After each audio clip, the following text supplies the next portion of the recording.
PSC 142 वैश्वीकरण की दुनिया में भारत की विदेश नीति। देखिए, अगर मैं इसकी बुक की बात करूं, जो आपकी किताब है, ये पूरी बुक फॉरेन पॉलिसी पर है। ठीक है, विदेश नीति आखिर क्या होती है, पहले हम इसको थोड़ा सा मैं आपको डिस्कस करके बता देता हूं। देखिए भाई, विदेश नीति का मतलब होता है कि जैसे हमारा देश है इंडिया है, तो हमारा जो देश है भारत है, एक दूसरे देशों के साथ किस प्रकार की नीति बनाएगा।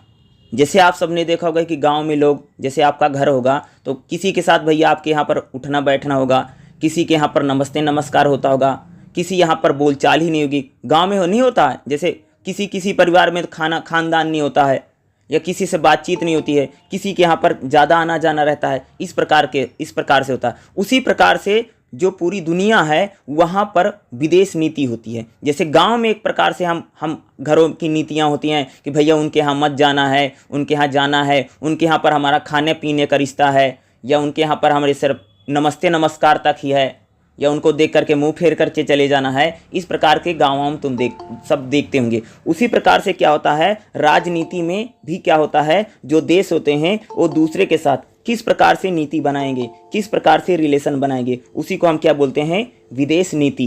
ठीक है, तो इंडिया हमारा जो देश है, अगर भारत की नीति पाकिस्तान के प्रति क्या होगी, या हम भारत जो है वो अमेरिका के साथ कैसे संबंध बनाएगा, रूस के साथ कैसे संबंध बनाएगा, या अन्य देशों के साथ हमारा जो देश संबंध बनाएगा, उसी को हम क्या बोलते हैं, विदेश नीति। यानी किस देश के साथ हमारे कौन कौन से नियम होंगे, हमारे उनके साथ रक्षा संबंध है, या हमारे उनके साथ व्यापारिक संबंध है, किस प्रकार से संबंध या रिलेशन है, उसी को क्या बोला जाता है, विदेश नीति। तो सबसे पहला हमारा जो चैप्टर है क्या, भारत की विदेश नीति का विकास। भाई इंडिया की जो विदेश नीति है, इसका विकास कैसे हुआ, यानी इसका डेवलपमेंट कैसे हुआ। तो अगर हम लोग बात करें भारत की विदेश नीति, तो पहला क्वेश्चन एग्जाम में बनता है कि भारत की विदेश नीति की उत्पत्ति कब हुई। भारत की जो विदेश नीति है ये कब से बनी, या भारत की विदेश नीति में क्या क्या चीज़ें हैं, भारत कब एक प्रकार से विदेश नीति का पार्ट रहा। तो आप सबको पता हो कि हमारा देश लंबे समय तक गुलाम रहा। ठीक है, उसके बाद आप सबको पता कि लगभग 200 सालों तक हम लोग अंग्रेजों के गुलाम थे। जब भारत अंग्रेजों का गुलाम था, उसी समय पर अंग्रेजों ने भारत को एक अंतर्राष्ट्रीय स्तर पर एक कह सकते हो कि उसको प्रतिनिधि के रूप में कर दिया था। आपको पता कि इंडिया गुलाम था, गुलाम रहते हुए यूनाइटेड नेशन का सदस्य बन गया था। यानी अंग्रेज भारत पर शासन तो करते जरूर थे, लेकिन भारत को भी कह सकते हो कि एक पार्टी बनाए हुए थे। इंडिया भी देखा एक नेशन के तौर पे कह सकते हो, चाहे गुलाम नेशन था लेकिन पार्टी बना हुआ था। तो भाई जब अंग्रेजों के समय हमारा देश गुलाम था, तब भारत की जो विदेश नीति थी अंग्रेज की अकॉर्डिंग चलती थी। पार्टी जरूर बन गया था भारत, हर अंतर्राष्ट्रीय मामलों में एक पार्टी जरूर था, गिना जरूर जाता था, लेकिन इसकी जो नीतियां थी अंग्रेजों की जैसे ही चलती थी। यानी एक प्रकार से अंग्रेज इसको अपने अकॉर्डिंग काम करवाते थे।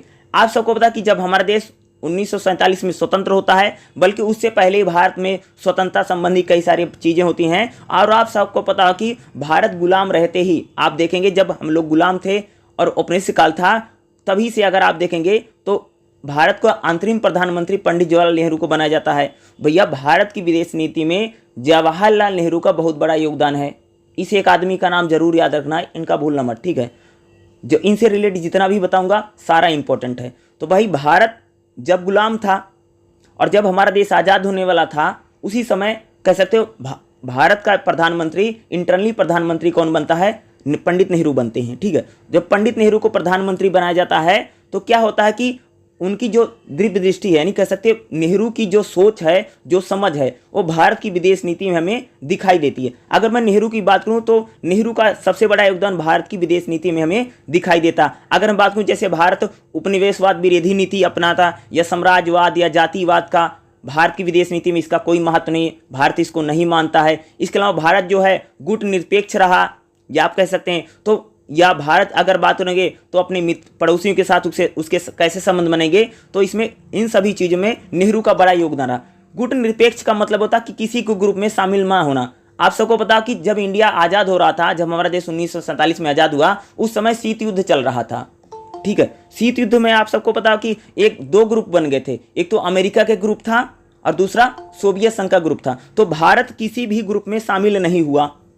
ठीक है, और भारत कह रहा है गुट निरपेक्ष। गुट निरपेक्ष का मतलब होता है किसी भी ग्रुप में ना जाना, चाहे अमेरिका वाला ग्रुप हो, चाहे वो रूस वाला ग्रुप था, किसी के ग्रुप में भारत नहीं गया। भारत क्या रहा? गुट निरपेक्ष। और गुट निरपेक्ष जो भारत बना उसमें कह सकते हो कि जवाहरलाल नेहरू का बड़ा योगदान रहा। ठीक है, उसके बाद हम बात करें कि भारत की जो विदेश नीति है, अगर आप बात करें जैसे हमारी सभ्यता संस्कृति है, हमारी सभ्यता संस्कृति जो कल्चर है, इसका भी हमारे विदेश नीति में काफी बड़ा योगदान है। आप सबको पता कि भारत की जो विदेश नीति, उसमें आप सबको पता होगा कि भारत किसी भी देश पर हमला नहीं करता शुरुआत में। ठीक है, आपने इतिहास में भी देखा होगा कि हमारे देश ने कभी किसी भी देश पर हमला नहीं किया। आप पूरा इतिहास उठा करके देख लेंगे।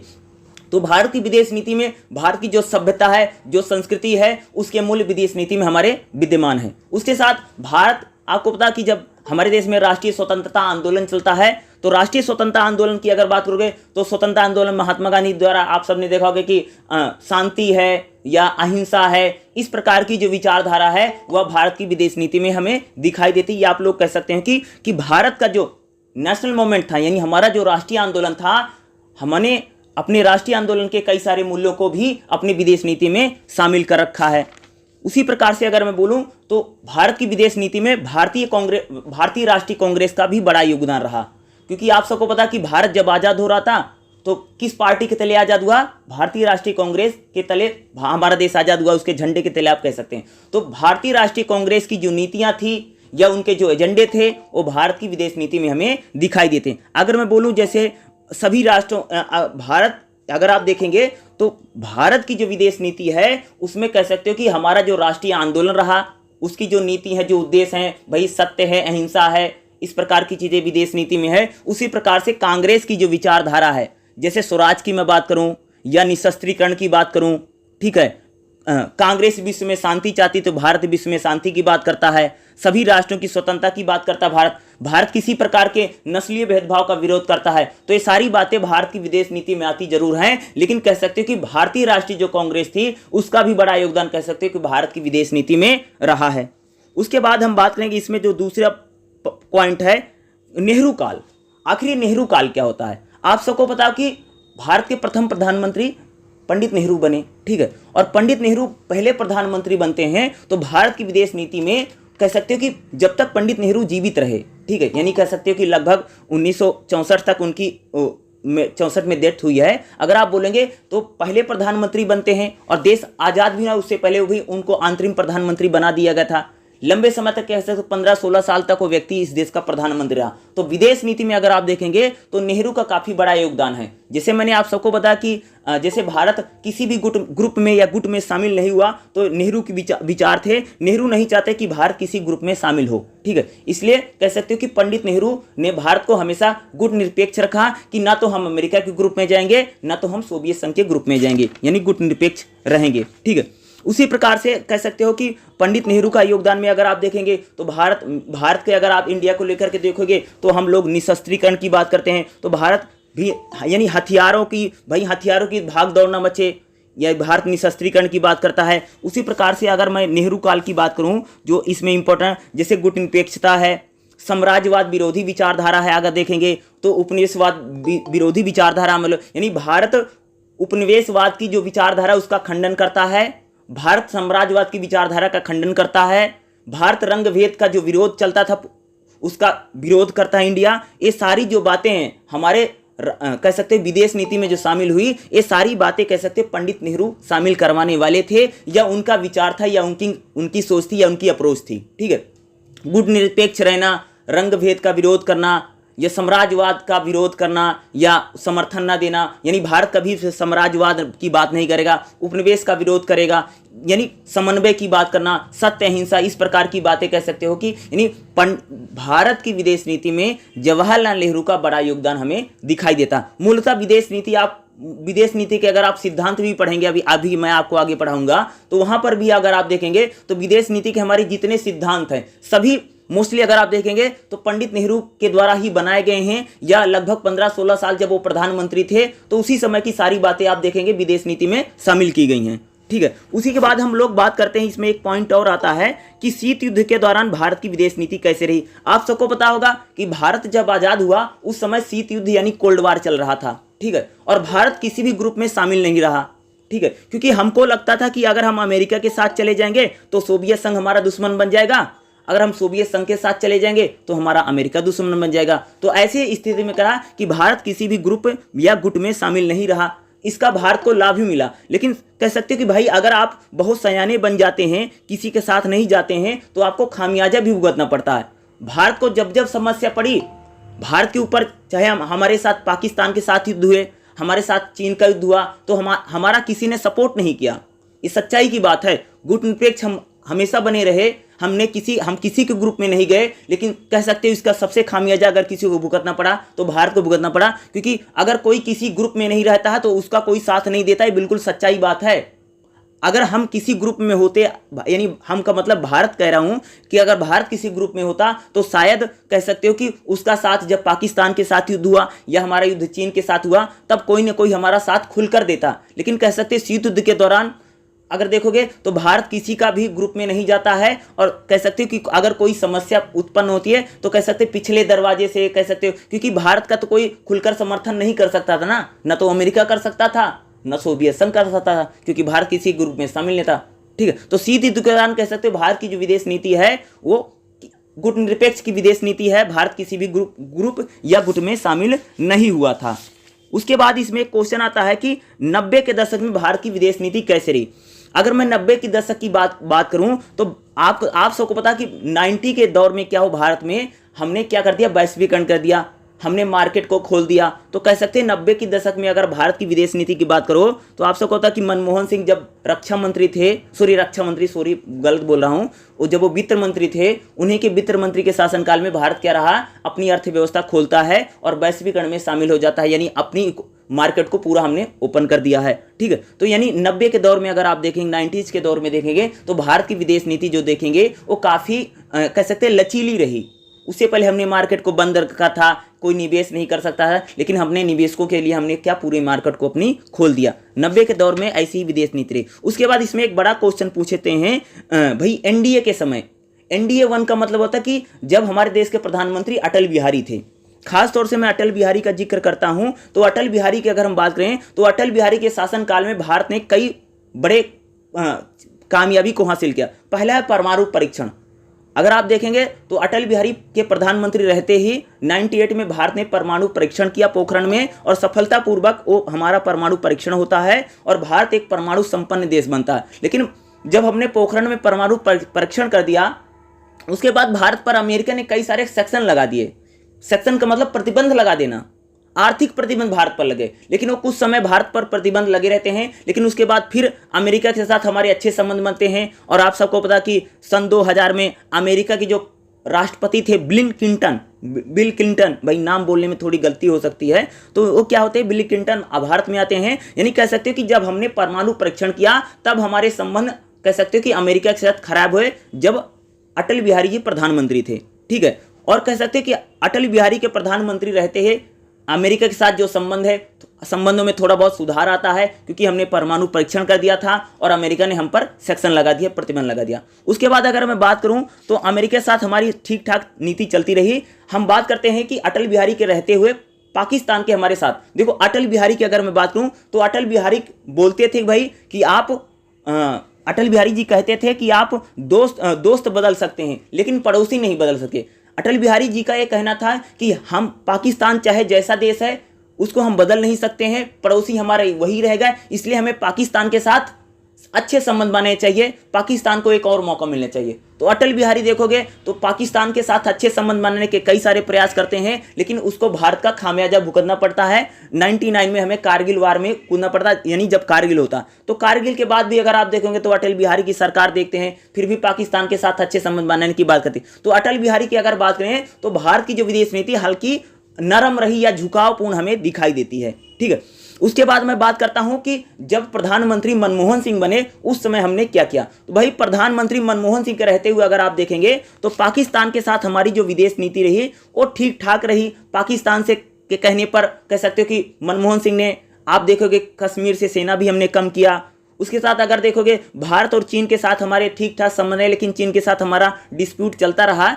खास तौर से जब से नरेंद्र मोदी की सरकार आई तब से अगर आप देखेंगे तो चीन के साथ हमारा ज़्यादा सीमा विवाद चल रहा है, लेकिन मनमोहन सिंह के रहते हुए चीन के साथ अगर देखोगे तो रिश्ते सामान्य बने रहे। लेकिन पाकिस्तान के साथ अगर आप देखेंगे तो मनमोहन सिंह हमेशा दोस्ती का हाथ बढ़ाते रहते थे, या कह सकते हैं मनमोहन सिंह के शासनकाल में पाकिस्तान के प्रति हमारी जो नीति थी बहुत सॉफ्ट पॉलिसी रही हमारी, ठीक है। जैसे अब नरेंद्र मोदी की सरकार गई तो अगर आप देखोगे तो हमारी पॉलिसी जो है बिल्कुल सॉफ्ट नहीं पाकिस्तान के प्रति, लेकिन अगर आप देखेंगे जब मनमोहन सिंह थे तो हमारी नीति पाकिस्तान के प्रति बहुत सॉफ्ट थी। आप सबको पता कि अभी तो हम लोग उनके साथ क्रिकेट भी नहीं खेलते हैं, लेकिन मनमोहन सिंह जब बने थे तो हम 2008 में जब मुंबई में बम धमाके हुए थे तब हमने उनके साथ क्रिकेट खेलना बंद कर दिया था। लेकिन उसके बाद भी आप सबको पता हो कि बीच में एक बार 2012-13 में पाकिस्तान की क्रिकेट टीम आई थी, तो आप क्रिकेट से अंदाजा लगा सकते हैं हमारे पाकिस्तान के साथ रिलेशन कैसे हैं। तो अभी भी आप देख रहे होंगे पाकिस्तान के साथ रिलेशन इतना हमारा खराब है कि आज प्रेजेंट टाइम की मैं बात कर रहा हूँ कि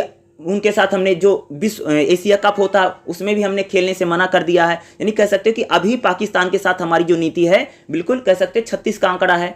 इस प्रकार की हमारे साथ नीति चली जब से नरेंद्र मोदी की सरकार बनी है। लेकिन अगर मैं बात करूँ नरेंद्र मोदी सरकार में भारत की विदेश नीति कैसी रही, तो आप कह सकते हैं बहुत अच्छी विदेश नीति रही। ज़्यादातर नरेंद्र मोदी की अगर मैं बात करूँ तो नरेंद्र मोदी कई सारे ऐसे खाड़ी के देश हैं, या कह सकते कई सारे ऐसे मुस्लिम कंट्रियां हैं जहां से वो अच्छे संबंध बनाने में कामयाब हुए। खास तौर से अगर मैं बात करूं जैसे कजाकिस्तान, तुर्कमेनिस्तान, उज्बेकिस्तान, इन सारे राष्ट्रों से अच्छे संबंध बनाए।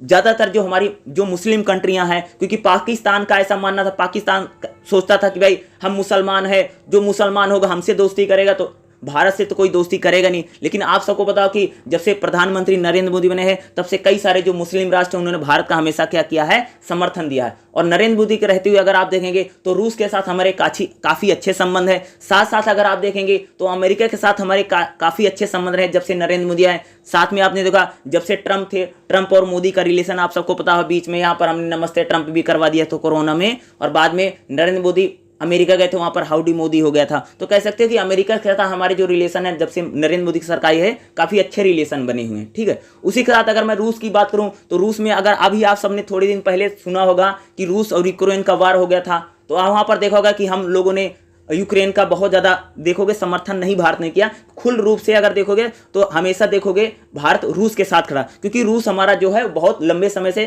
शीत युद्ध यानी भारत जब से आज़ाद हुआ तब से हमारा देखोगे हमारा साथ देता है। इसलिए भारत का जो एक कह सकते हैं दोस्त है वो रूस है, और रूस के खिलाफ भारत कभी भी नहीं जाएगा, सब जानते हैं, ठीक है। तो कह सकते हैं चाहे वो उसका उस सारी चीज़ें रही। तो नरेंद्र मोदी के आने से अगर आप देखेंगे तो अमेरिका के साथ हमारे ज़्यादा संबंध बेहतर बन रहे हैं, अगर जहाँ तक मेरा मानना है। लेकिन अगर देखो बीच में जो रूस के साथ हमारे थोड़ा बहुत डिस्प्यूट रहा है, क्योंकि रूस को लेकर के अगर आप देखेंगे तो उतने ज़्यादा संबंध अच्छे नहीं। लेकिन नरेंद्र मोदी आने से अगर आप देखेंगे तो इजराइल के साथ हमारे काफ़ी अच्छे रिलेशन बन रहे। तो नरेंद्र मोदी के आने से अगर आप देखेंगे तो विदेश नीति में काफ़ी बदलाव आया है।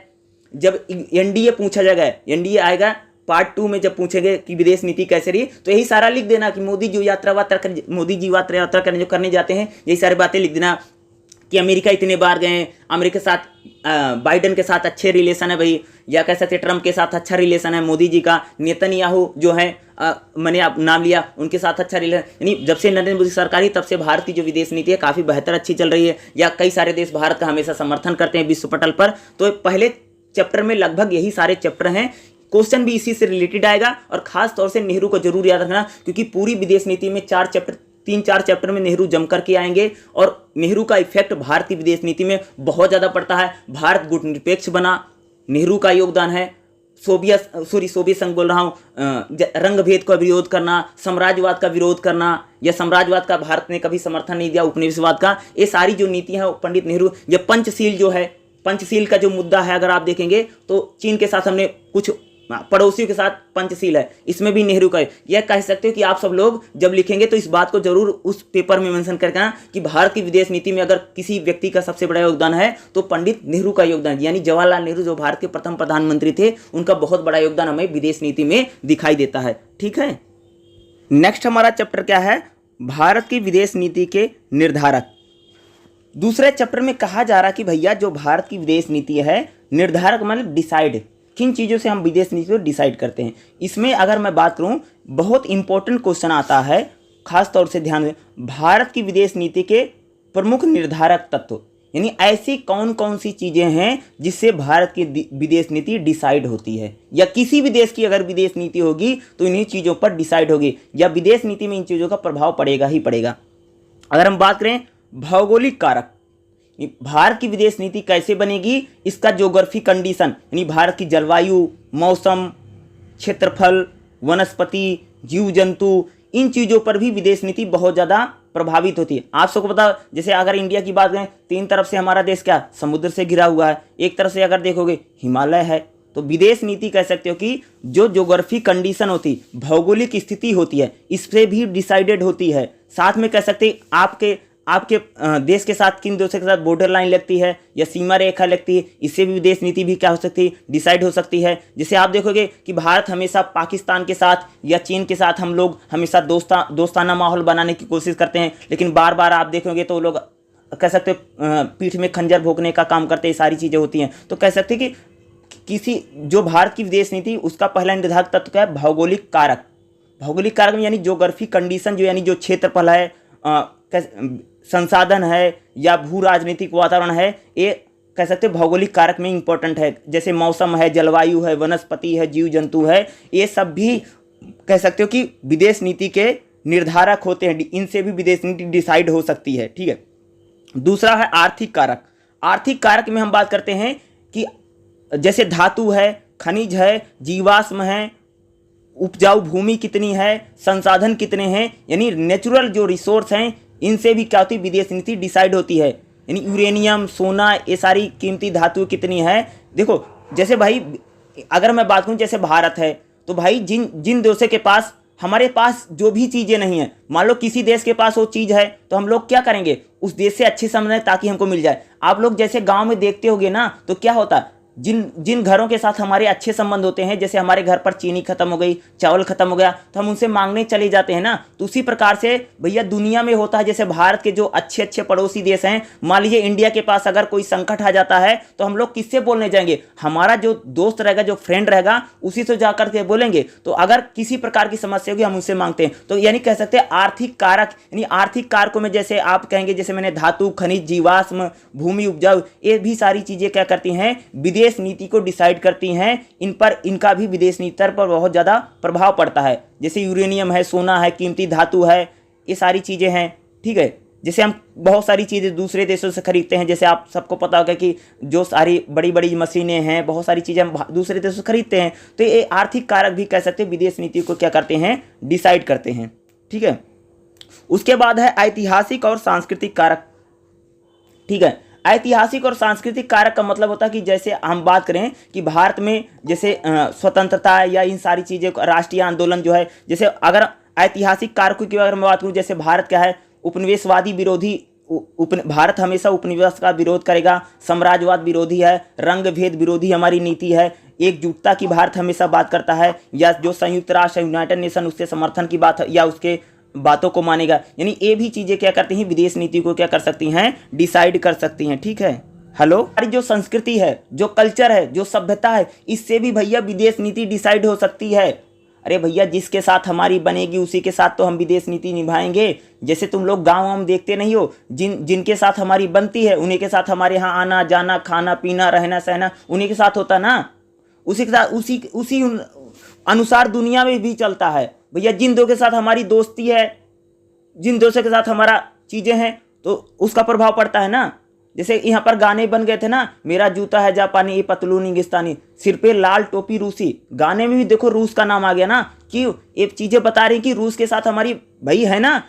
गाने में अगर देखो सिर पे लाल टोपी रूसी, लाल किसका निशान है, सोवियत संघ का निशान है, और गाना बोल रहा है सिर पे लाल टोपी रूसी। इसका मतलब क्या कि भारत जो है रूस के साथ बेहतर संबंध चाहता है। यानी हम उनके साथ किस प्रकार से रिलेटेड हैं, संस्कृति सभ्यता के साथ जुड़े हुए हैं। गानों में भी क्या उसका नाम आ रहा है। इसका मतलब क्या है, कह सकते हो कि रूस के साथ हमारे कितने अच्छे संबंध एक समय रहे हैं, इस बात की निशानी है, आप कह सकते हैं।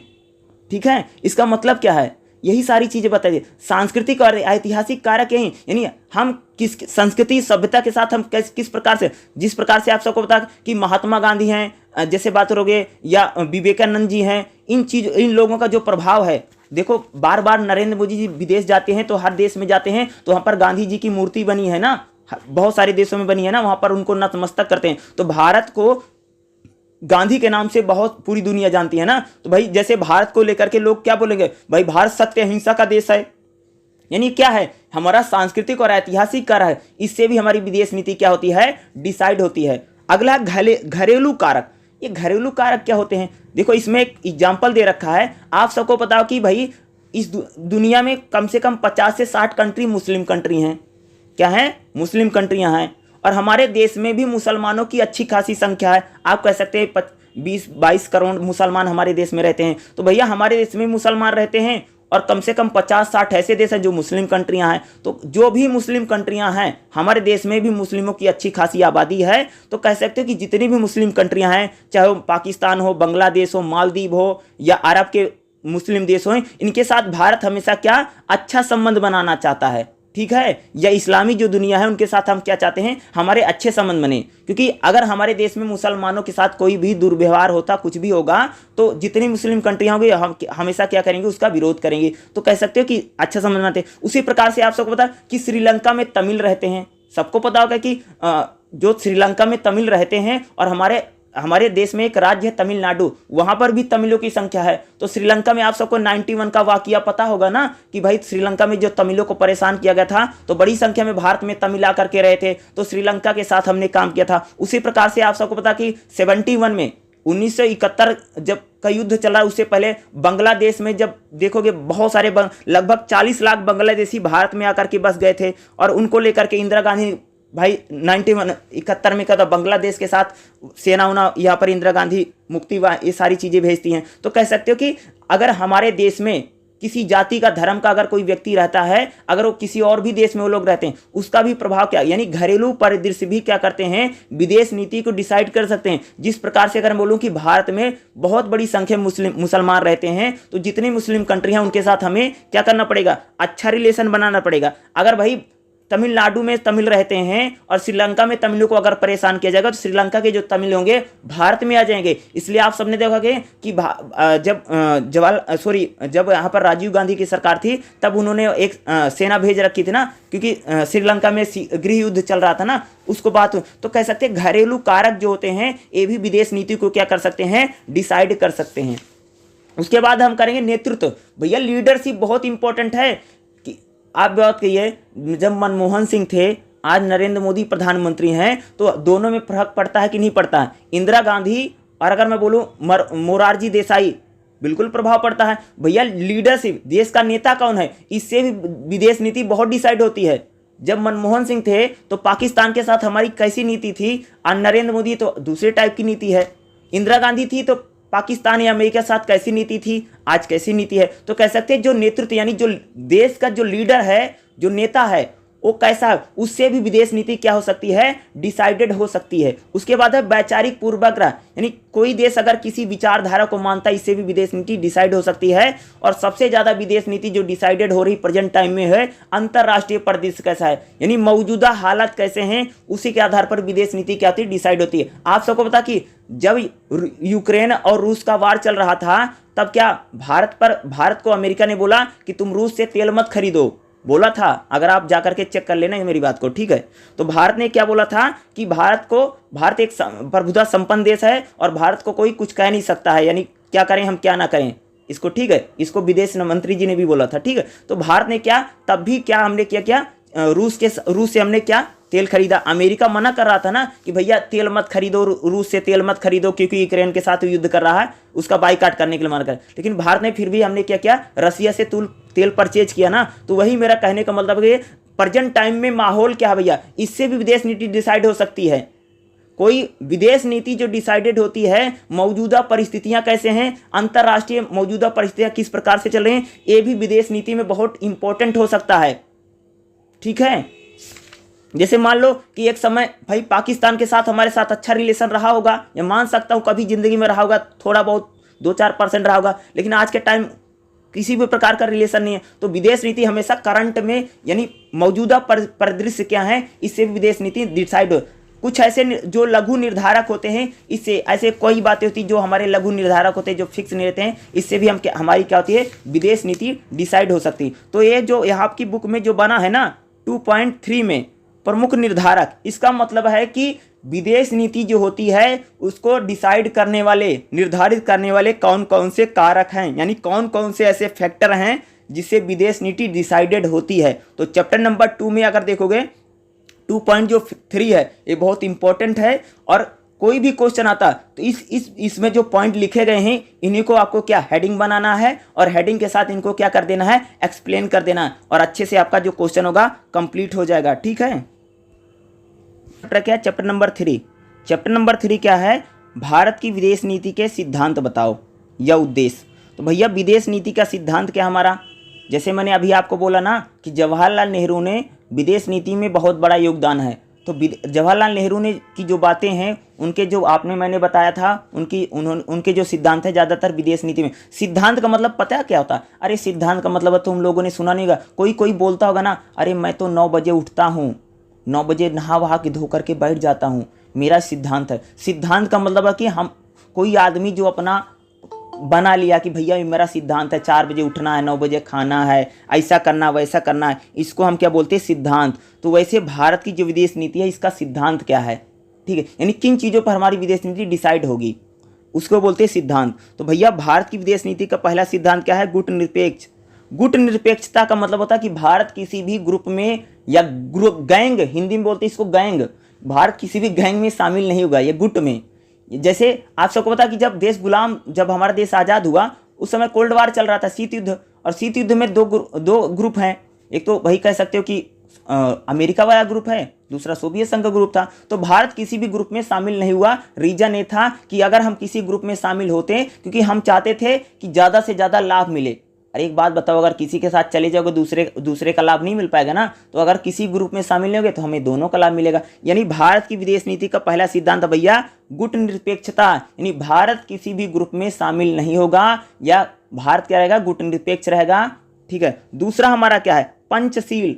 पंचशील का जो मोस्टली मुद्दा है ये भारत ने ये पंडित नेहरू ने इसको बनाया था। और पंचशील है हमारे जो पड़ोसी देश हैं, हमारे पड़ोसी देश के साथ 5 बातें हैं। 5 बातें क्या है जो भारत अपने पड़ोसी के साथ समझौते करता है, और खास तौर से पंचशील हमने किसके साथ किया था, चाइना के साथ, लेकिन कामयाब नहीं रहा। पंचशील में क्या क्या बातें हैं कि भैया पंचशील में जैसे 2 आदमी बैठे हैं आपस में कुछ सुलह कर लें या समझौता कर लें, तो यानी भारत कहता है कि हम अपने पड़ोसी देश के साथ पंचशील समझौता करेंगे। पंचशील में क्या है कि जैसे भाई पंचशील हमने किसी के साथ किया कि एक दूसरे की संप्रभुता और क्षेत्रीय अखंडता का सम्मान करेंगे, यानी एक दूसरे पर हमला नहीं करेंगे। भारत अगर किसी के साथ पंचशील समझौता करता है तो भारत बोलेगा भैया ना हम तुम पर हमला करेंगे ना तुम हम पर हमला करना, इसको बोलते हैं। दूसरा गैर आक्रामक रुख, यानी हम दोनों पर बहुत, यानी हम ना तो मैं आप पर एग्रेशन दिखाऊंगा, आक्रामक रहूंगा, ना आप मेरे पर एग्रेशन दिखाना। ठीक है, एक दूसरे के आंतरिक मामलों में हस्तक्षेप नहीं करेंगे। पंचशील में तीसरी बात क्या है कि एक दूसरे के जो इंटरनल मामले हैं, आंतरिक मामलों में कोई हस्तक्षेप नहीं करेंगे। ठीक है, टीका टिप्पणी नहीं की जाएगी। ठीक है, समानता पर हम क्या करेंगे, संबंध बनाएंगे, और विश्व में शांति के लिए हम क्या करेंगे, सहयोग करेंगे। ये पंचशील का मुद्दा है जिसको नेहरू ने बनाया था, और इसको हमने किसके, चाइना के साथ किया था। लेकिन ये पंचशील का मुद्दा कामयाब नहीं, और 62 में चाइना ने हमारे देश के ऊपर क्या हमला कर दिया, हमको उसका क्या करना भाई, युद्ध लड़ना पड़ा। तो पंचशील का मुद्दा है, पंचशील में 5 बातें हैं। और भारत की विदेश नीति की जो सबसे बड़ी बात है, भारत उपनिवेशवाद विरोधी है। भारत उपनिवेशवाद का भी समर्थन नहीं करेगा। इंडिया साम्राज्यवाद का विरोध करता है। विदेश नीति में बड़ा पॉइंट है, क्योंकि साम्राज्यवाद का भारत हमेशा विरोध करेगा। दूसरा रंग भेद विरोध नीति है, यानी हम गोरा आदमी और काला आदमी किसी प्रकार का भेदभाव नहीं करेंगे। ऐसा थोड़ी है कि जो गोरे लोग होंगे भारत उन्हीं के साथ दोस्ती करेगा, काले आदमी के साथ दोस्ती नहीं करेगा। ऐसा थोड़ी कि अमेरिका वाले सब गोरे गोरे हैं तो अमेरिका वाले हमारे रिश्तेदार हो गए, इंडिया उनको दोस्त बना लेगा, और जो अफ्रीका वाले सारे सब काले आदमी हैं उनको तो कुछ नहीं करेगा, उनके साथ संबंध नहीं रखेंगे। कहने हुए भारत जो इंडिया जो भैया सभी के साथ रंग के आधार पर किसी प्रकार का भारत विदेश नीति में भेदभाव नहीं करेगा। ओके, उसके बाद अंतरराष्ट्रीय विवादों का निपटारा, यानी भारत कहता है कि अगर किसी प्रकार का इंटरनेशनल इशू हो जाता है, उसका जो विवाद है उसका निपटारा शांति के साथ होना चाहिए, हिंसा के साथ नहीं, सेना के साथ नहीं। अंतरराष्ट्रीय में अगर कोई भी मामला आता है, भारत कहता है कि अगर कोई भी, जैसे मान लो यूक्रेन रूस का युद्ध हो रहा था, तो इसमें कोई दूसरा देश अपनी सेना न भेजे, बल्कि इनका जो फैसला है शांतिपूर्ण करवाना चाहिए। तो भारत हमेशा अंतर्राष्ट्रीय मामलों में कहता है शांतिपूर्ण समझौते की जाए। ठीक है। अगला, भारत कहता है भाई जो संयुक्त राष्ट्र का चार्टर है, यानी कहते हैं यूनाइटेड नेशन है, उसका जो चार्टर है, चार्टर में होता है नियम कानून होते हैं, जैसे हमारे संविधान में अनुच्छेद हैं, उसी प्रकार से जो यूनाइटेड नेशन उसमें चार्टर है, उसको वहां पर चार्टर बोला जाता है, संविधान में अनुच्छेद बोलते हैं। तो उसका जो चार्टर भारत उसका क्या करेगा, सम्मान करेगा, चार्टर में जो बातें उसको पालन करेगा। ठीक है, नीति है। भारत क्या है, समतावादी अंतर्राष्ट्रीय, यानी अंतर्राष्ट्रीय में सभी के साथ बराबरी की जाए, भारत इसका समर्थन करेगा। ठीक है। विश्व में शांति होनी चाहिए, भारत इसका सपोर्ट करेगा। यानी भारत की विदेश नीति का भैया सिद्धांत है कि भारत विश्व में शांति चाहता है। ठीक है। उसके बाद विवादों का निपटारे में भारत कहता है कि अगर कोई भी लड़ाई हो जाए, झगड़ा हो जाए, तो जो देश आपस में लड़ रहे हैं वही आपस में शांति कर ले, कोई इसमें दादा बन करके नहीं बैठेगा। जैसे मान लीजिए कि भारत पाकिस्तान में अगर कोई इशू हो जाता है तो उसमें अमेरिका दादा बन करके नहीं बैठेगा, बिचौलिया, ऐसा नहीं होना चाहिए, बल्कि जो देश हैं वो आपस में सुलझ लें। एग्जाम्पल के थ्रू बताऊं, जैसे आपने सुना होगा कि यूक्रेन रसिया में युद्ध हो गया, तो भैया यूक्रेन जो रसिया हैं वो आपस में बैठ करके फैसला कर लें। दो पक्षीय ढांचे का मतलब होता कि अगर कहीं पर कोई विवाद है, यानी टेबल पर अगर कोई बातचीत होगी, दो ही देश बैठेंगे, तो तीसरा देश उसमें जाकर के दादा नहीं बनेगा, यानी उसमें बिचौलिया नहीं बनेगा। भारत इसको नहीं चाहता, यानी जो देश हैं दो देश आपस में समझ लेंगे, तीसरे को जाकर के वहां पर कुछ काट छांट नहीं करना है। ठीक है। अगला कह सकते हो कि निशस्त्र, अगला सिद्धांत हमारा क्या, निशस्त्रीकरण। निशस्त्रीकरण मतलब कि जो हथियार बहुत सारे बम वम से लोगों ने बहुत बना लिए हैं, जो मिसाइल विसाइल बना ली, भैया इसको कम करो, क्योंकि जो अस्त्र शस्त्र हैं ये मानव सभ्यता के लिए खतरनाक हैं, इसलिए जो निशस्त्रीकरण होना बहुत जरूरी है। क्योंकि आप सबको होता कि अमेरिका हो, रसिया हो, या जितने देश हैं, चाइना हो, भैया बम बारूद गोले बन रहे और ये मानव सभ्यता के लिए खतरनाक है, इसलिए इनको डिफ्यूज करो, इनको कम करो, इनको हटाओ, इनको निकालो, इनको कम करो। भारत निशस्त्रीकरण का सपोर्ट करता है। ये भारत का सिद्धांत ये नहीं है कि भाई अस्त्र शस्त्र बनाते चले जाओ, गोला बारूद बम बनाते चले जाओ, भारत इसका समर्थन नहीं करता है, बल्कि निशस्त्रीकरण की बात करता है। ठीक है। हथियारों को कम किया जाए, हथियारों को बढ़ाने की बात नहीं करता है। हमारा सिद्धांत यह है कि भैया हथियार कम होने चाहिए, क्योंकि हथियार जो गोले बारूद हैं मानव के लिए बहुत खतरनाक हैं, क्योंकि इससे मानव की हानि तो जीव की हानि होगी और मानव सभ्यता का नाश भी हो सकता है इन चीजें। इसलिए भारत हमेशा निशस्त्रीकरण की क्या करता है, बात करता है। उसके बाद हमारे इसमें एक इंपॉर्टेंट क्वेश्चन है कि भारत की विदेश नीति के उद्देश्य क्या हैं। देखो भाई, एक चीज मैं बताऊं, जैसे भारत किसी देश के साथ अपनी विदेश नीति बनाता है तो हम उस विदेश नीति से चाहते क्या हैं। जैसे मान लो, आप एक बात बताऊं, जैसे आपका घर है, कोई पड़ोसी का घर होगा, तो भाई पड़ोसी के साथ आपके जो संबंध है उसका कोई ना कोई उद्देश्य होगा ना। जैसे मान लो कि भाई अगर हमारे पड़ोसी हैं, उनके साथ हमारा अच्छा संबंध है, तो हम लोग उनके यहाँ से जाकर के चीनी ले लेते हैं, चावल ले लेते हैं, कभी पानी खत्म होगा पानी उठा लाएंगे, या उनसे कोई मदद ले लेंगे, इस प्रकार की चीजें करते हैं। तो बात हो रही कि भारत की जो विदेश नीति है, भारत का उद्देश्य क्या है, टारगेट क्या है, यानी हम चाहते क्या है विदेश नीति से, या हम हासिल क्या करना चाहते हैं विदेश नीति से, हमारा उद्देश्य क्या है। तो भैया भारत का जो पहला उद्देश्य है विदेश नीति का है कि राष्ट्रीय हितों का संवर्धन, यानी भारत के जो राष्ट्रीय हित हैं, जो नेशनल इंटरेस्ट है, उसको पूरा करना चाहता है भारत। भारत विदेश नीति जो बनाता है उसका सबसे पहली बात है कि भारत विदेश नीति में इस बात को देखेगा कि भारत के जो हित हैं वो पूरे होने चाहिए। अगर भारत अगर विदेश नीति करता है, अगर देश को लाभ नहीं होगा तो भारत किसी देश के साथ उस नीति को नहीं। भारत की जो विदेश नीति है उसमें पहला हमारा उद्देश्य ये रहता है कि अपना हित हो। अरे भैया, जब अपना ही भला नहीं कर पाएंगे, दूसरे आदमी का भला कहां से करेंगे। तो कहने का मतलब कि भारत अगर किसी देश के साथ विदेश नीति बनाएगा तो अपना भला पहले देखेगा। बुक की लैंग्वेज बोले तो कह सकते हो कि अपने हितों का संवर्धन, यानी अपने हित सबसे पहले साधेंगे हम लोग। कोई भी देश हर इसमें खराबी क्या है, वो तो सब करते हैं।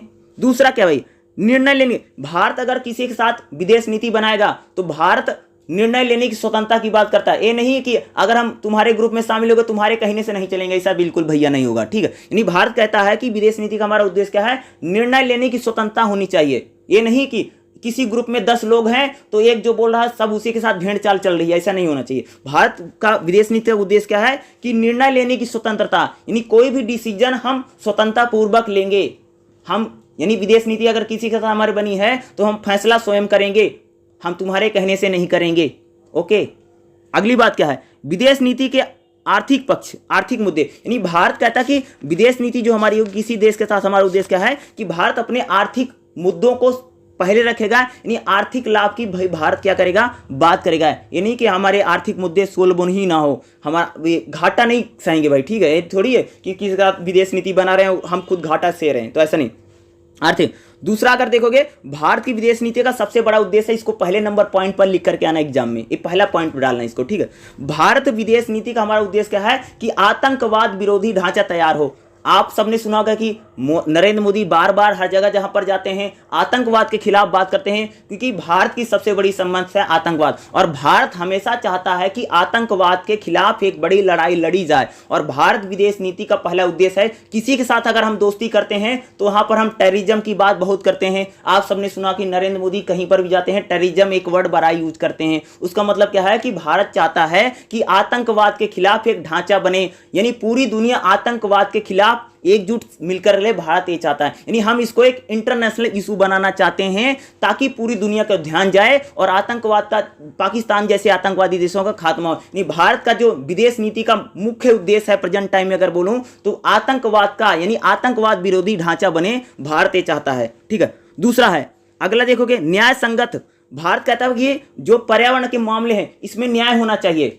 आपको सबको पता कि जितने अमेरिका है, जितने बड़े बड़े देश हैं, इन्होंने भैया औद्योगिक क्रांति कर ली है। बार बार छोटे देशों पर आरोप लगाते हैं जो गर्मी बढ़ रही है सभी ने कर रखा है। तो भारत कहता है कि जो पर्यावरण है, जो इन्वायरमेंट का इशू है, इसमें न्याय संगत या न्यायपूर्ण ढंग से बात होनी चाहिए। ये नहीं है विरोधी बात ना हो। जो आप सब जैसे एक बताऊं, जैसे अमेरिका है, रूस है, सोवियत जैसे रूस है, चीन है, यहाँ पर बड़ी बड़ी कंपनी लगी है। और आप सबको पता है गर्मी बढ़ रही, मौसम खराब हो रहा, ओजोन परत में छेद हो रहा, तो भैया उसके लिए सभी जिम्मेदार नहीं भारत कहता, इसके लिए जिन्होंने किया वही जिम्मेदार हैं, ठीक है। तो भारत कहता है कि जो पर्यावरण के इशू हैं इस पर भी न्याय संगत बात होनी चाहिए, ठीक है, एक तरफा बात नहीं होगी, हमारा उद्देश्य है। दूसरा, गैर विभेदीपूर्ण प्रतियोगी, यानी भारत कहता है कि अगर कोई टेक्नोलॉजी है उसका ट्रांसफर अच्छे से होगा। देखो कई बार आपने देखा कि नरेंद्र मोदी अगर किसी देश का साथ अगर समझौता करते हैं टेक्नोलॉजी को लेकर के, तो कहते हैं कि भैया चलो, जैसे एग्जांपल बताऊं, जैसे हमने राफेल खरीदा, तो भैया राफेल हमने फ्रांस से खरीदा,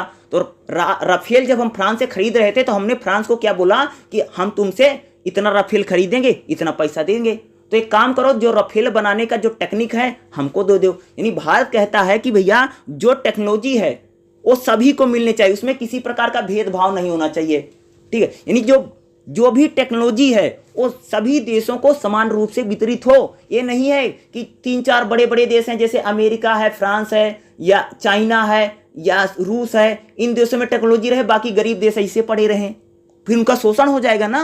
भारत क्या कहता है कि जो भी टेक्नोलॉजी हो, यानी जो टेक्नोलॉजी है, प्रौद्योगिकी है, या जो भी बड़े बड़े तकनीकी आ रहे हैं, सभी में समान रूप से वितरण होना चाहिए, ये इसमें भेदभाव ना करो, ठीक है। अगला है डायस्पोरा शॉर्ट पॉलिसी, यानी भारत कहता है, ये इंपॉर्टेंट है, एक बार एग्जाम में आ चुका है, यानी भारत कहता है भैया जो प्रवासी हैं, प्रवासी का मतलब होता है जो किसी दूसरे देश में, जैसे मान लो किसी देश में तुम रहते हो, उस देश के लोगों ने तुमको निकाल दिया, जो प्रवासी होते हैं जो दूसरे देश में, जैसे आपने सुना होगा कि जैसे मान लीजिए किसी देश में कोई दिक्कत हो गई तो भाई दूसरे देश में जाकर के लोग रिफ्यूजी जिनको हम बोलते हैं, तो जो रिफ्यूजी हैं उनके लिए भी नीति बननी चाहिए, ठीक है। यानी जो भी सॉफ्ट पॉलिसी होनी चाहिए, यानी प्रवासियों के लिए नरम नीति बनाए, यानी पूरी दुनिया जो है, जो भी प्रवासी होते हैं उनके लिए क्या बने, सॉफ्ट पॉलिसी बने। जैसे मान लो भाई किसी देश का कोई व्यक्ति उसको निकाल दिया गया, तो जिस भी देश में जाए उसको रहने दिया जाए, नहीं डंडा लेकर के वो खड़े रहें, भाग भाग यहाँ नहीं घुसने देंगे, ऐसा नहीं करना है।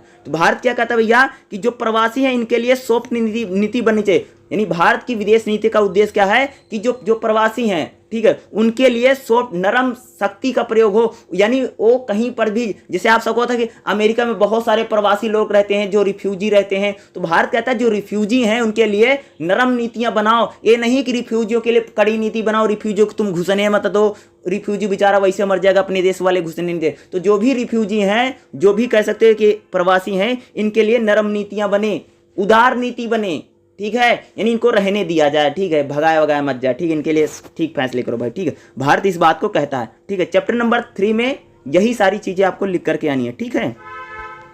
हेलो, देखिएगा नेक्स्ट चैप्टर क्या है, चैप्टर नंबर 4।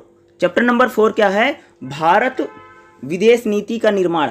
कह रहा है चैप्टर नंबर 4 में बात हो रही कि भैया भारत की जो विदेश नीति बनती है इसका निर्माण कौन करता है। भारत में जब कोई नीति बनती है विदेश को लेकर के, या विदेश नीति बनती है कि भैया अमेरिका के साथ हमारी कैसी नीति होगी, पाकिस्तान के साथ हमारी कैसी नीति होगी, हमें किसी के साथ कैसे रिलेशन बनाना है, तो भारत में जो फॉरेन पॉलिसी बनती है यानी विदेश नीति बनती है, इसको बनाता कौन है, कौन कौन आदमी है जो बनाता है, यही बात पूछी जा रही है पूरे चैप्टर में। बात ये कही जा रही है कि विदेश नीति कौन बनाता है, ठीक है। तो ये आप देखोगे 4.3 में देखोगे भारत की विदेश नीति के निर्माण में कौन कौन सी संस्थाएं शामिल हैं। नहीं, भारत की जब विदेश नीति बनती है तो उसमें कौन कौन लोग शामिल है जो विदेश नीति को बनाते हैं। तो पहला आदमी जो है भैया विदेश मंत्रालय। भारत की जो विदेश नीति बनती है उसमें विदेश मंत्रालय का क्या है, सबसे बड़ा रोल होता है। फॉरेन पॉलिसी जब भी बनेगी तो यानी आप सबको पता है कि फॉरेन मिनिस्ट्री जो हमारी यानी है क्या है, तो जो विदेश मंत्रालय है उसका सबसे, यानी भारत की जब भी विदेश नीति बनेगी तो हमारा जो विदेश मंत्रालय है या जो विदेश मंत्री होगा उसका विदेश नीति बनाने में बड़ा योगदान रहता है। उससे पूछ करके, उससे जान करके, क्योंकि वो वही सारे दूसरे देशों से बात करेंगे, उन्हें वैसा करते हैं। तो विदेश नीति जब भी बनेगी तो विदेश मंत्रालय का बड़ा योगदान रहता है। उनसे भी राय मशवरा या राय सलाह ली जाती है, उनसे भी एक सलाह लिया जाता है कि भैया पाकिस्तान के साथ ऐसा हम करने जा रहे हैं, चीन के साथ ऐसा करने जा रहे हैं, तो ऐसा कर दें क्या। तो यानी उनसे भी विदेश नीति बनाने में विदेश मंत्रालय का भी एक बड़ा योगदान रहता है। कह सकते हैं जो विदेश मंत्री होता है उसमें अहम भूमिका निभाता है, या उसके मंत्रालय के अन्य लोग भी विदेश नीति बनाने में क्या करते हैं, सपोर्ट करते हैं, या उसका जो पूरा डाटा होता है या जो उसका सारी चीज़ें करते हैं। उसके बाद है कि विदेश नीति बनाने में प्रधानमंत्री कार्यालय, पीएमओ हम जिसको बोलते हैं, कह सकते हैं कि भारत की विदेश कार्यालय हटा दो भाई, अगर नॉर्मल लैंग्वेज बोलो कि भारत की जो विदेश नीति बनेगी उसमें प्रधानमंत्री का भी एक बड़ा हाथ है।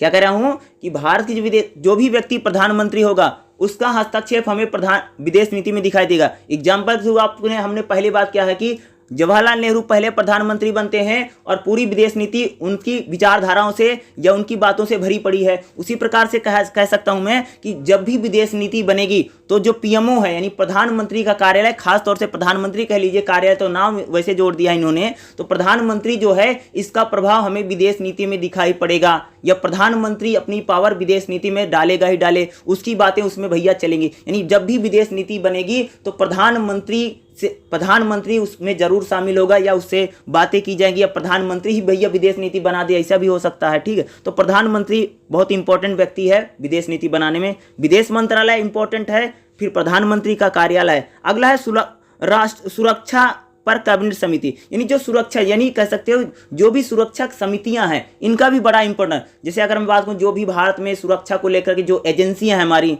एनआईए है या रो है या कोई भी हमारी जो एजेंसी है, इनसे भी सलाह ली जाती है, ठीक है। जो भी सुरक्षा की एजेंसियां हैं विदेश नीति बनाते समय इनसे भी पूछा जाता है, ठीक है। अगला क्या है, राष्ट्रीय सुरक्षा सलाहकार, ठीक है, एनएसए जिसको हम बोलते हैं, प्रेजेंट टाइम में अजीत डोभाल हैं। भारत का जो राष्ट्रीय सुरक्षा सलाहकार, नहीं अगर भारत में कोई भी राष्ट्रीय सुरक्षा को लेकर के अगर कोई मामला होता है तो जो अजीत डोभाल है भैया सलाह देते हैं। सलाह का मतलब सलाह देना, क्या करना चाहिए करना। तो विदेश नीति बनाते समय जो राष्ट्रीय सुरक्षा सलाहकार है, प्रेजेंट टाइम में अजीत डोभाल हैं, इनसे भी बोला जाएगा। इनको बाद में ये बदलते रहते हैं व्यक्ति, पद तो वही है, पोस्ट है राष्ट्रीय सुरक्षा सलाहकार, इसको बोलते हैं शॉर्ट फॉर्म एनएसए बोलते हैं, ठीक है, नेशनल सिक्योरिटी एडवाइजर इसको बोला जाता है, ठीक है। तो नेशनल सिक्योरिटी जो एडवाइजर है, सलाहकार है, इससे भी विदेश नीति बनाते समय पूछा जाता है। विदेश नीति बनाने में भी इस आदमी का हाथ है। प्रेजेंट टाइम में अजीत डोभाल है, इनका नाम लिख करके आना अगर आ गया तो, ठीक है।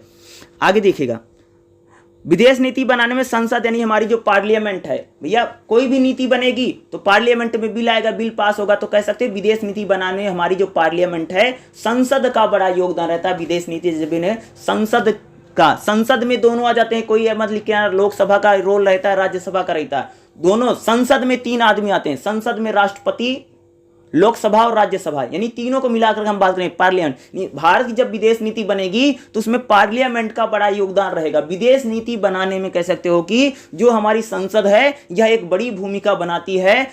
कैसे विदेश नीति को लेकर के जो भी कानून बनेगा, नियम बनेगा, वो पार्लियामेंट में आएगा। पार्लियामेंट बैठेगी, बहस होगी, फलाने के साथ हमें क्या करना है, फलाने के साथ दोस्ती करना है, फलाने के साथ रिश्ते तोड़ देना है, फलाने मतलब अलग अलग देश, ठीक है भैया, किस देश के साथ हमारे कैसी नीति बनानी है, अमेरिका के साथ हमें फ्रेंडशिप करना है कि नहीं करना है। कहने का मतलब क्या है कि जो संसद होती है वह भी विदेश नीति बनाने में क्या करती है, अपना योगदान देती है, ठीक है। अगला है नीति समूह, जो एक्सपर्ट लोग होते हैं, कह रहे हैं कि जैसे मान लो कोई चीन का एक्सपर्ट है, कोई ऐसे टीवी में तुम देखे होगा तुम लोग ना, जब पाकिस्तान का कोई मामला तो उसमें आता पाकिस्तान के विशेषज्ञ, एक्सपर्ट आदमी होता है, ठीक है, विशेषज्ञ हम उनको बोलते हैं, इंग्लिश में बोलते हैं एक्सपर्ट, ठीक है। तो कह सकते हैं जो विशेषज्ञ लोग होते हैं फॉरेन पॉलिसी को लेकर के, जो दुनिया को बहुत सारा पढ़ा लिखा आदमी है, हर देश को अच्छी तरह से जानता है, कुछ कैसा चालबाज आदमी है, तो वो सबको जानते रहते हैं। तो जो जब भी विदेश नीति बनेगी ना, जो एक्सपर्ट लोग हैं, जो विशेषज्ञ, जैसे हम एक्सपर्ट के, जैसे भैया कोई आंख का डॉक्टर है तो हम लोग बोलते हैं ना नेत्र रोग विशेषज्ञ, तो भैया आंख का क्या एक्सपर्ट है वो, उसी प्रकार से कह सकते हैं जो विदेश नीति का एक्सपर्ट होगा ना उससे भी पूछा जाएगा। तो कह सकते हैं जब भी विदेश नीति बनेगी तो एक्सपर्ट जो लोग होते हैं देश में उनसे भी पूछा जाता है कि फलाने के साथ कैसी नीति बनानी है, किस देश के साथ कैसी नीति बनेगी, उससे भी पूछा जाएगा। यानी आप लोग कह सकते हैं कि विदेश नीति बनाते समय विदेश मंत्रालय इंपॉर्टेंट रोल है, प्रधानमंत्री का कार्यालय, सुरक्षा जो समितियां होती हैं, राष्ट्रीय सुरक्षा कार्यालय यानी जिसे एनएसए बोलते हैं, अजीत डोभाल जो हैं, संसद कह सकते हैं विदेश नीति बनाने में बड़ी भूमिका निभाती है, कई सारी संसदीय समितियां होती है वो भी विदेश नीति में बनाने में बड़ी भूमिका निभाती हैं, नीति कई सारे समूह या ग्रुप होते हैं वो भी विदेश नीति बनाने में क्या करते हैं, बड़ा ही इंपॉर्टेंट रोल क्या करते हैं, प्ले करते हैं। तो चैप्टर नंबर 4 में यही है इंपॉर्टेंट जो आ सकता है कि भैया विदेश नीति के निर्माण में कौन कौन सी संस्थाएं शामिल होती हैं और कौन कौन सी ऐसी संस्थाएं जो विदेश नीति को बनाती हैं, ठीक है। हेलो, अमेरिका के साथ भारत की विदेश नीति कैसे है? तो अमेरिका के साथ जो विदेश नीति है उसमें अगर हम बात करें तो शीत युद्ध के दौरान इसमें पूछता कि अमेरिका के साथ भारत की विदेश नीति कैसी रही। तो अगर मैं शीत युद्ध की बात करूं तो भारत ने सार्वजनिक उद्यम को प्राथमिकता का सिद्धांत है। यानी भारत देखोगे तो शीत युद्ध के दौरान भारत और अमेरिका में संबंध कैसे रहे, तो भारत ने सार्वजनिक उद्यम को प्राथमिकता दी। देखो भाई जब हमारा देश आज़ाद हुआ तो अमेरिका तो प्राइवेट का वो लेता ना, प्राइवेटेशन की बात करता, पूंजीवाद की बात करता, लेकिन भारत ने क्या किया था, सार्वजनिक उद्यम, सार्वजनिक उद्यम का मतलब सरकारी, ठीक है, कोई फंस जाए, पब्लिक सेक्टर की बात करा, भारत ने पब्लिक सेक्टर को मान्यता दी थी, जबकि अमेरिका निजी उद्यम को बढ़ावा देना चाहता था। तो कहने का मतलब कि अमेरिका चाहता था कि भारत पूंजीवाद की तरफ आ जाए, लेकिन भारत पूंजीवाद की तरफ नहीं गया, बल्कि कहते हैं सार्वजनिक उद्यम में जो पब्लिक सेक्टर या पब्लिक पॉलिसी में चला गया। इसलिए कह सकते हैं कि अमेरिका सोचता था कि भारत अगर हमारा मित्र बन जाए तो उसको लगता था बन जाए, लेकिन भारत उनका हमेशा नहीं बना। भारत की गुटनिरपेक्ष विदेश नीति को अमेरिका ने स्वीकार, यानी अमेरिका हमेशा भैया भारत पर आरोप लगा था कि भारत गुटनिरपेक्ष बना रहा लेकिन उसकी चालबाज है वो, और कह सकते हैं कि गुटनिरपेक्ष गाड़ में वो सोवियत संघ से मिला हुआ है, इस प्रकार की बातें अमेरिका के लोग बोलते थे। तो अमेरिका ये बिल्कुल भी शीत युद्ध में पसंद नहीं करता था कि भारत गुटनिरपेक्ष बना है, अमेरिका चाहता था कि हमारे साथ आकर के मिल जाओ, हमारे ग्रुप में आ जाइए, ठीक है। भारत द्वारा सोवियत संघ के साथ बेहतर संबंधों का संदेह करता था, यानी अमेरिका हमेशा आरोप लगा था कि भारत जो है वह सोवियत संघ के साथ मिला हुआ है, वो गुटनिरपेक्ष का सिर्फ नाटक कर रहा है, ये अमेरिका के साथ है। 61 में भारत द्वारा गोवा पुर्तगालियों से मुक्त करा लिया। भाई आप सबको पता कि जो गोवा था, गोवा बहुत लास्ट में आजाद हुआ था 61 में। 1961 में क्या गोवा को आजाद करा लिया। तो पुर्तगाली जो पुर्तगाल था वो अमेरिका से मदद मांगा, तो अमेरिका के लोग चाहते थे कि पुर्तगाल कह रहा कि गोवा भारत में नहीं जाएगा, यानी उस समय भी हमारे साथ उनकी जो नीति थी थोड़ी खराब हुई कोल्ड वार के दौरान, ठीक है। अमेरिका और पुर्तगाल के मध्य अच्छे संबंध थे। अमेरिका जो था, जो पुर्तगाल था उसमें बहुत अच्छा रिश्ता था, लेकिन जब पुर्तगाल को हमने अपने देश में मिला लिया तो पुर्तगाल जो था अमेरिका के साथ चला गया कि वो बोला हमारा वो ले लिया, ये ले लिया, वो लिया। तो भाई अमेरिका के लोग चाहते थे कि भारत उसको ना मिलाए, इसलिए उस समय भी कह सकते शीत युद्ध के दौरान अमेरिका के साथ हमारी जो नीति थी थोड़ी खराब रही, ठीक है। उसके बाद अगर बात करूँ, अमेरिका भारत में कुछ मतभेद भी हैं। देखो 62 में भारत चीन जब युद्ध हुआ तो कह सकते हैं कि उस समय अमेरिका ने भारत की मदद की, और कह सकते हैं युद्ध रुकवाने में अगर किसी ने योगदान दिया है तो अमेरिका ही था, युद्ध रुकवाने में जिसने काम किया, ठीक है।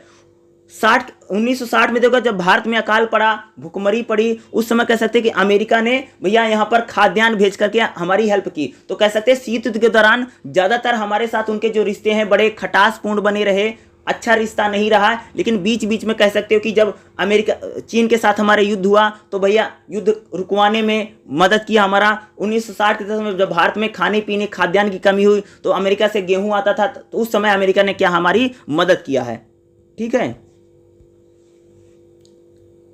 शीत युद्ध के बाद अब भारत अमेरिका में संबंध कैसे रहे, तो भाई शीत युद्ध के बाद अगर भारत अमेरिका के संबंध की बात करूं तो 1991 में भारत में आर्थिक सुधार लागू हुए, तो अमेरिका कह सकते हो उस समय से अमेरिका भारत का समर्थक रहा है, क्योंकि अमेरिका तो लोग चाहते थे मार्केट खुले, व्यापार बढ़े, प्राइवेट सेक्टर को बढ़ा मिले। तो 1991 में जब भारत ने आर्थिक सुधार किए तो कह सकते हैं कि भारत अमेरिका के जो संबंध थे वो थोड़े बेहतर बने, ठीक है। लेकिन 1998 में जब हमने कह सकते हो कि पोखरण परीक्षण कर दिया, तो कह सकते हैं उस समय अमेरिका ने भारत पर कई प्रकार के हम पर सेक्शन लगा दिए, प्रतिबंध लगा दिए। उस समय कह सकते हो कि हमारी उनके साथ जो दिक्कत थी थोड़ी बड़ी, क्योंकि उनके साथ हमारा जो संबंध था खराब हुआ। लेकिन आपको बता कि फिर वहाँ पर भारत की यात्रा अमेरिका के राष्ट्रपति बिल क्लिंटन करते हैं और बाद में हमारे साथ उनके जो संबंध है थोड़े अच्छे हो जाते हैं। 1991 में अगर मैं कारगिल की बात करूं तो कारगिल के युद्ध के दौरान अमेरिका ने भारत के दृष्टिकोण का समर्थन करते हुए कहा कि पाकिस्तान को नियंत्रण रेखा का पालन नहीं कर सकते। 1991 में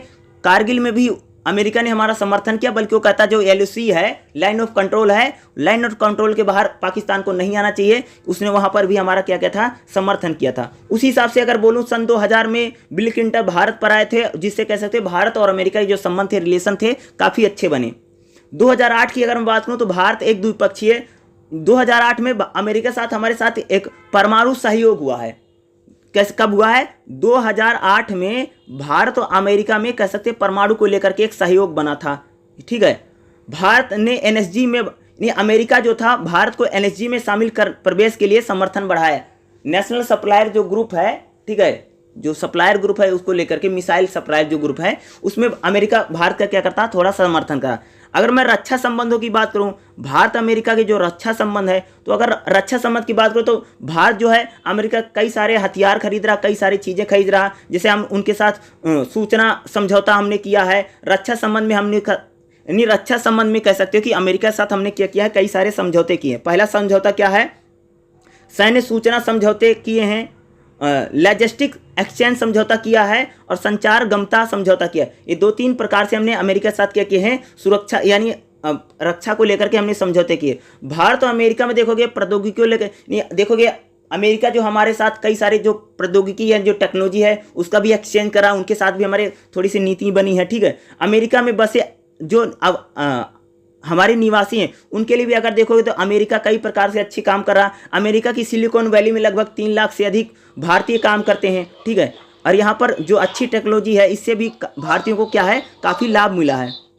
कौन है, किसने ओपन कर दिया भाई मेरे माइक? निर्णायक परिवर्तन आए 2003 में। अगर आप देखोगे तो भारत के प्रधानमंत्री अटल बिहारी की अगर बात करूँगा तो अटल बिहारी न्यूयॉर्क में गए थे, वहाँ पर उन्होंने भाषण दिया था। इससे भारत और अमेरिका के जो संबंध काफ़ी अच्छे बने हैं। 2010 में अगर आप देखोगे तो अमेरिका के राष्ट्रपति बराक ओबामा आए हमारे देश में, जिससे भारत अमेरिका के संबंध अच्छे बने। 2004 में अगर देखोगे नरेंद्र मोदी जब प्रधानमंत्री बने तो उन्होंने अमेरिका की सफल यात्रा की है। और 66 जो हमारा गणतंत्र दिवस था, उसके मौके पर कह सकते हो कि मुख्य अतिथि भी बने थे, जो उनके राष्ट्रपति थे।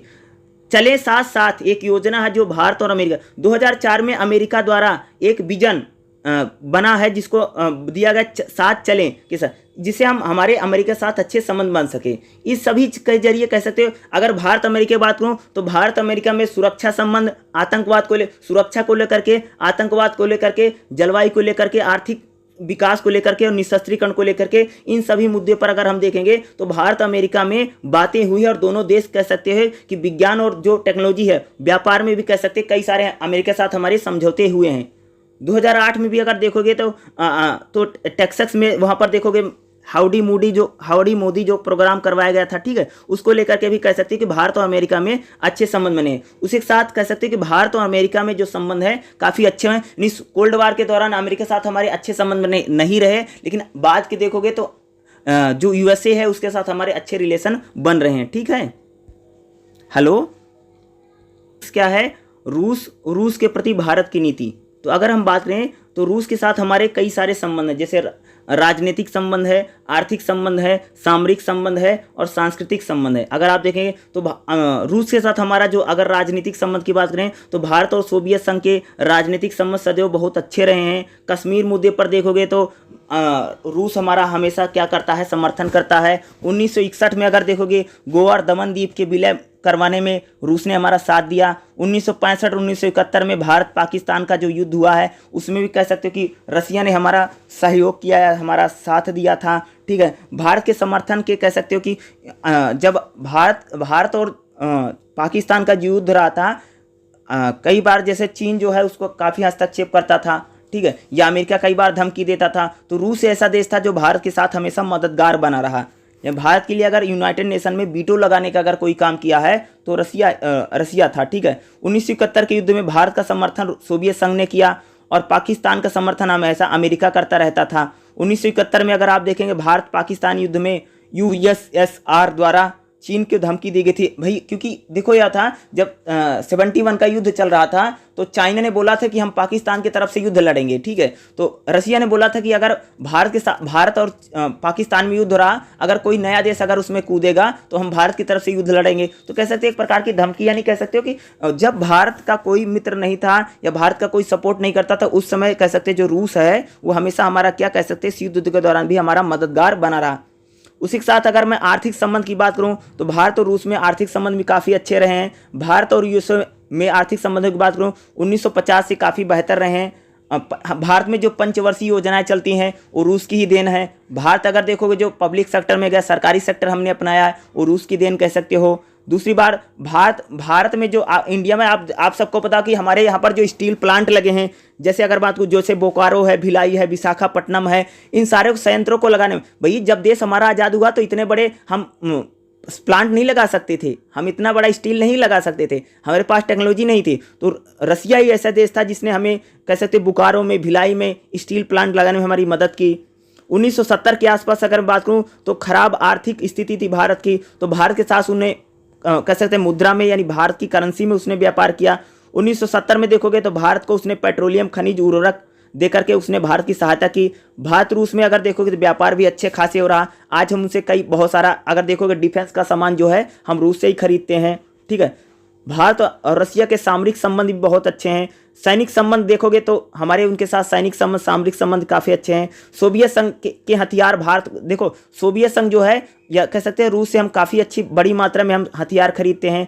समय समय पर हथियार और सैन्य साजो सामान हम उन्हीं से खरीदते हैं। आंतरिक अनुसंधान जैसे रॉकेट है, ईंधन है, या इस प्रकार की जो बातें हम उनकी मदद लेते हैं। 1971 में भारत और सोवियत संघ ने 20 वर्षों की संधि यानी रूस के साथ हमारी मैत्रीपूर्ण संधि भी हो चुकी है। कितनी ईयर की? 20 ईयर की, जिसका हमें फायदा भी एक समय हुआ है, ठीक है। भारत की जो सुरक्षा परिषद है, भारत हमेशा जो सुरक्षा परिषद है, सिक्योरिटी काउंसिल है, भारत को उसका सदस्य यानी इंडिया सिक्योरिटी काउंसिल का सदस्य बने, रसिया हमेशा उसका क्या करता है, समर्थन करता है, ठीक है।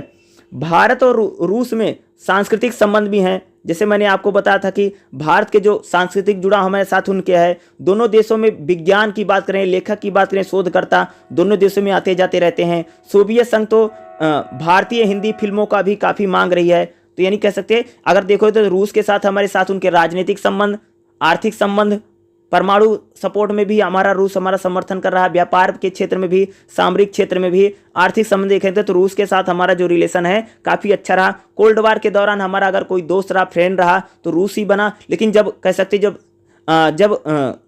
शीत युद्ध समाप्त हुआ और सोवियत संघ का विघटन हो गया है, तब भारत को इसका कबड़ा खामियाजा भुगतना पड़ा है, क्योंकि रूस उतना शक्तिशाली नहीं रहा। लेकिन फिर भी अगर आप देखेंगे सोवियत संघ का विघटन हो जाने के बाद भी रूस भी अगर देखोगे प्रेजेंट टाइम में, और रूस से भी हम उनसे क्या तेल खरीद रहे हैं। तो आज भी अगर देखोगे रूस एक अच्छा खासा देश है जो भारत की हमेशा क्या करता है, सपोर्ट या मदद करता रहता है, ठीक है। हेलो, नंबर 7, चीन के प्रति भारत की नीति, ठीक है। यानी चीन के साथ हमारे कैसे रिलेशन है, तो चीन को लेकर के भारत और चीन में क्या नीति है। देखोगे चीन के साथ हमारा मोस्टली विवाद ही रहा है। भारत का देखो, जब चीन पहली बार स्वतंत्र हुआ था, जब आज़ाद हुआ था ना, इंडिपेंडेंट हुआ था ना, तो चीन ने साम्यवादी नीति अपनाई थी, साम्यवाद की तरफ गया था, ठीक है, मार्क्सवादी लाल रंग वाले, ठीक है। तो भारत ने इसको हमेशा समर्थन दिया था, भारत ने इसको मान्यता दी। लेकिन कह सकते हो पेट में छुरा भोगने वाला काम करने वाले लोग हैं, ठीक है। कई विशेषज्ञों का मानना था कि चीन के साथ संबंध बनाते हुए भारत को सतर्क रहना चाहिए। भैया बहुत सारे ऐसे एक्सपर्ट थे जो बताते थे चीन के साथ समर्थन मत करो, चीन का सोवियत संघ बन गया, यानी सोवियत संघ बोला हूँ, साम्यवादी देश बन गया, उसका समर्थन मत कीजिए। अरे चीन को किसी ने मान्यता नहीं दी। सबसे पहले भारत ही ऐसा देश था जिसने, जब वो 1949 में जब वो इंडिपेंडेंट आज़ाद हुआ, तो सबसे पहले अगर किसी ने चीन को मान्यता दी भारत था। तो हमने मान्यता दी है। चीन के साथ हमने पंचशील समझौता किया। कब किया? 1954 में, 1954 में भारत के प्रधानमंत्री जवाहरलाल नेहरू और चीन के जो प्रधानमंत्री और उपराष्ट्रपति थे चाउ उन ली, नाम ही इनका वैसा है, चाउ इन ली, ठीक है, इनके साथ हमने क्या किया? पंचशील समझौता किया। पंचशील में हमने उनके साथ 5 करार कर रखे हैं, जो मैंने आपको शुरू में बताया कि पंचशील होता क्या है। लेकिन देखोगे पंचशील समझौता होने के बाद भी 62 में हमें लड़ाई लड़नी पड़ी।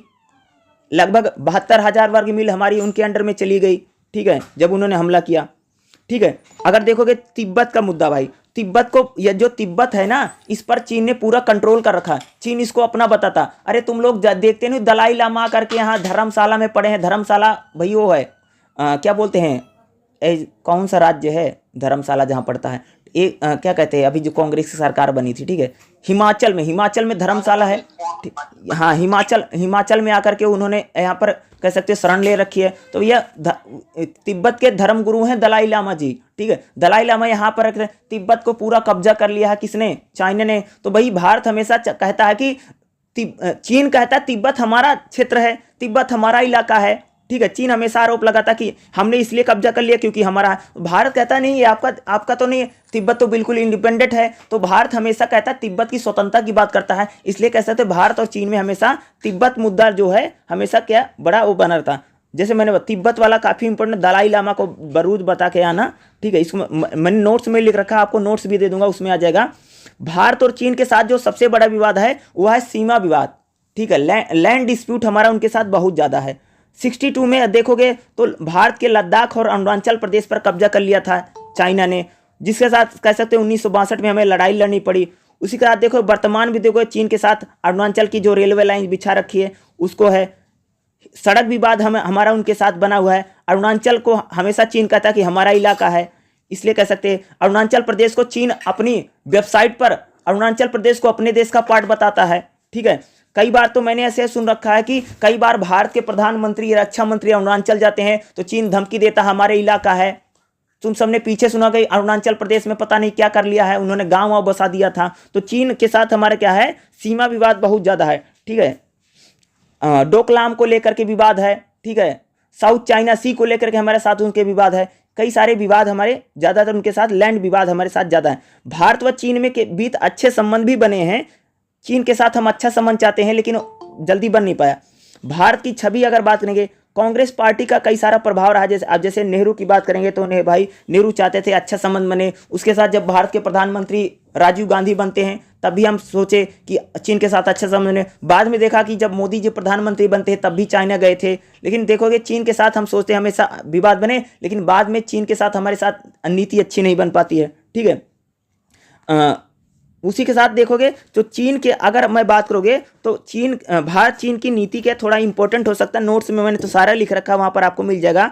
तिब्बत मुद्दा ज़्यादातर चीन के साथ हमारा सीमा विवाद ही है। लैंड डिस्प्यूट ही सबसे ज़्यादा इंपॉर्टेंट है जो ज़्यादातर हमें देखने को मिलता है, ठीक है। भारत और चाइना में आर्थिक संबंध बहुत ज़्यादा है। आप सबको पता हो कि आज जो हमारा पूरा मार्केट है, देखो मोबाइल है, सारा मोबाइल चाइनीज मोबाइल भरा पड़ा इंडिया में, वीवो और क्या वीवो ओप्पो भरा पड़ा है। तो वीवो ओप्पो कौन है, चीन की कंपनियां हैं। आज हमारा जो पूरा मार्केट है चाइनीज मोबाइलों से या चाइनीज सामानों से भरा पड़ा है। तो भैया हम उनको रोक भी नहीं सकते। बीच में तुम सबने देखा कि कई सारे हमने जो मोबाइल एप्लीकेशन थी, चाइनीज एप्लीकेशन थी, हमने उनको रोक लगाई क्योंकि वो डाटा चोरी कर रही थी, इस प्रकार के आरोप थे। तो भारत और चीन में कई प्रकार, और आज देख सकते हो चीन बहुत ज़्यादा भारत में व्यापार करता है, उनके साथ हमारा व्यापार घाटा भी चल रहा है। तो ये चीन के साथ हमारा क्या है, आर्थिक संबंध भी हैं। तो ये थोड़ा इंपॉर्टेंट चैप्टर नंबर 7, इसको जरूर देख लीजिएगा। इसी के अगर मैं बोलूँगा इसमें तो मैंने और भी बहुत सारा नोट्स बना रखा है, मैं आपको नोट्स दे दूँगा, वहाँ से जा करके आप जरूर देख लीजिएगा।